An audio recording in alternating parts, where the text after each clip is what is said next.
We only do three things here at Medina United Church of Christ. We welcome, love, and serve.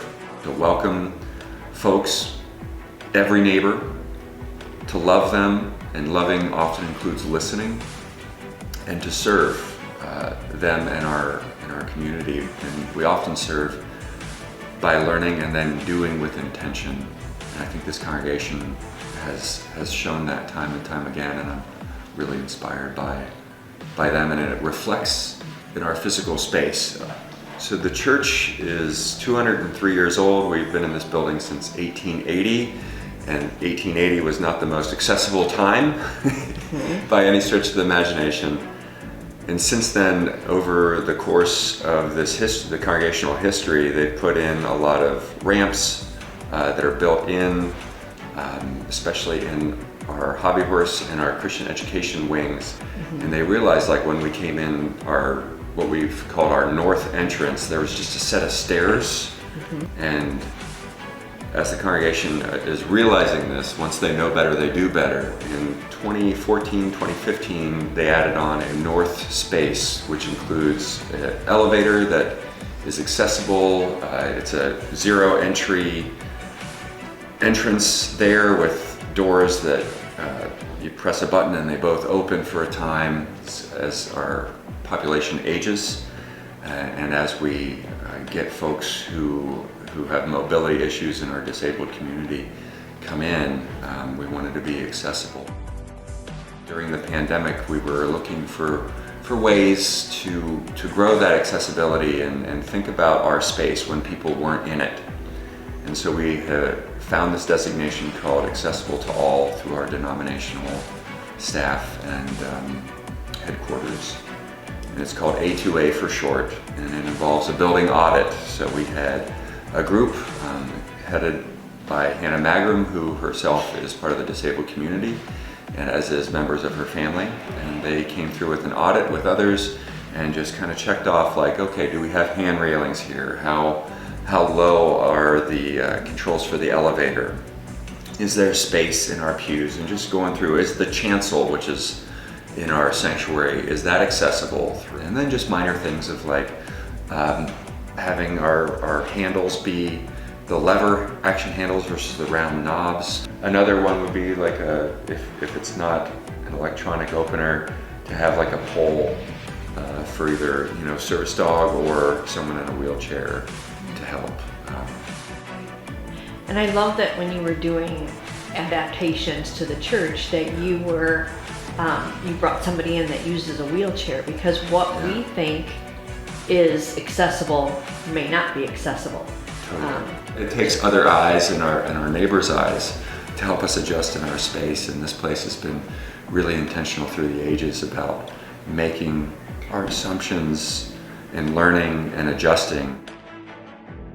And I think the other highlight that I had when I came here earlier was in each of the pews. So typically people say, well, we have accessible seating, but accessible seating to them looks like there's an auditorium and there's all the seating, but then there's this carved out section up here for people who use wheelchairs.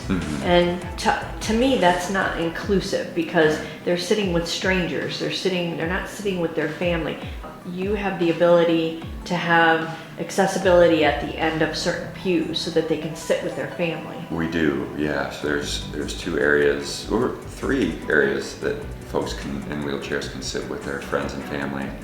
And our 9 o'clock service, that's an open space. It's really flexible, so we move things around. We can do a lot there, and so it's cafe style. So there's like 6 tables set up. Just move a chair and someone can pull their wheelchair right up and be part of the group. We're not here to worship the pews. Right. If worshiping without the pews helps us be fully more inclusive of God's beloved community, then yeah, we need to have a conversation about our seating. It was like my first week or 2 being the pastor here back in 2017. And it's like the Sunday after Easter, and Leonard Mackless, who was in his time, the late great Leonard Mackless, came to me at age 92 and was like, Pastor, I hate to tell you, but that curb, I couldn't see the curb and I almost tripped over it. So I need like the painting of where the curb starts and where the flush zero entry is, if you could help me out on that. And I'm like, okay, I don't know how to do this. So I mentioned it to my office manager, and 2 days later, our property and grounds were out there and they painted the curbs. And since then we've learned like, oh, we don't need to paint the whole curb, just the raised part. So that's going to be our next part of like when we repaint here in the spring, in Leonard's memory. Here's the spot that's zero, have like that's painted in white, and then yellow for the part that we need to be a little more cautious about. Often we take that as a critique that we're doing something wrong, or we bristle at that feedback where we just need to listen and say, okay, this is the case. How can we help? How can we include? I would love for you to explain what you have going on here in the church that you see as inclusive. Yeah, and the fact that we have streaming services, how that's inclusive for our homebound members, and we get to see our friends, we get to see what the inside of the church looks like. And that's another way that we didn't realize we were being inclusive, but our members are like, hey, yeah, we can't get there every Sunday, and now we can watch it from the comfort of our own nursing home or home. Our hearing impaired, we have hearing assistants that plug into our sound system. This is for our 10 and our 9 o'clock. Both have those. We hope to upgrade to that Bluetooth system. A lot of systems go right to Bluetooth. We also have printed out sermons. I'm a manuscript preacher, so when I do have a manuscript, I make sure to print that out. We also mail this out with large print and large print bulletins every Monday, just to continue to include our homebound. And for an MLK service, we hosted an inclusive choir that's already in our community, and one of our members, Judy Doherty, has a great connection with.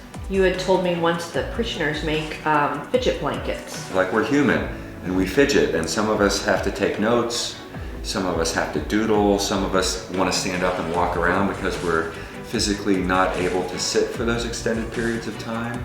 And some of us can't physically stand. So where's that space? We have so many needs and so many variations of being human, and just to be open to being human in church, of all places. And neighbor, we only got 2 things that Jesus told us, to get really theological.